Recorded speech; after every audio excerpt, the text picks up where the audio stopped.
अगर आप इस चैनल को सब्सक्राइब नहीं किए हैं तो प्लीज सब्सक्राइब। की रे ससुराल जाए के बड़ी मन करो है। कहल रे मन नहीं लगो मैया, मौगी के मुहा देखला बड़ी दिन हो गए। अरे बेटा भुलाए जमी रास्तवा हाउ देखल, बच्चे में तोर शादी भेलो कहियो गेबो नहीं कलही। आगे पुछले चल जीवे ना मैया, तो चिंता काहे करो।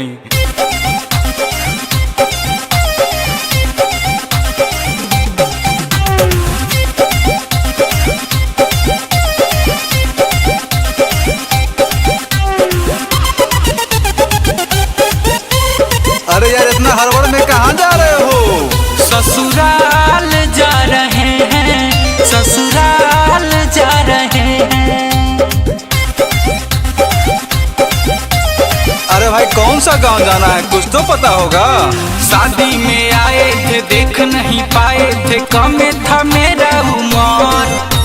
रामपुर से आगे था, श्यामपुर से पीछे था, बीच में था एक नहर। अरे ये तो बाहर का लोकेशन बता रहे हो।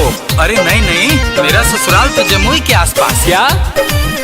अरे दाएं की बाएं किधर से जाए, रास्ता भुला रहे हैं। अदी बाबा कहाँ देबो?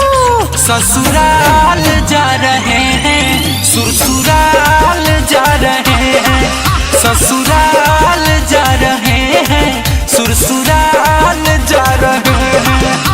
अच्छा तो बक्सावा में लेके कहाँ जा रहे हैं, तनी हम लोग को भी दिखाइएगा क्या? हाँ काहे ना।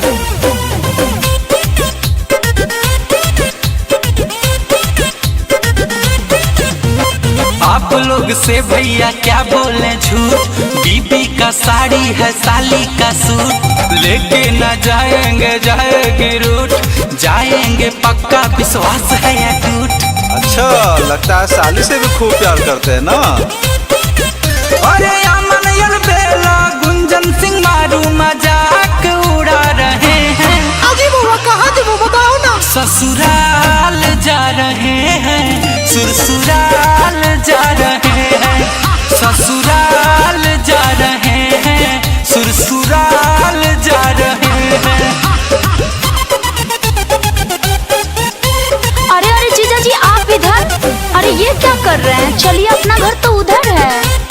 चलिए साली जी आप तो जवान हो गए, देखे जवाब को हैरान हो गए। चलिए अब हमसे भी होगा न भेंट, बीबी से मेरा करा दीजिए भेंट। अरे जल्दी बुलाइए हमसे मिलाइए, देर क्यों लगा रहे हैं, अरे बुलाइए ना। ससुराल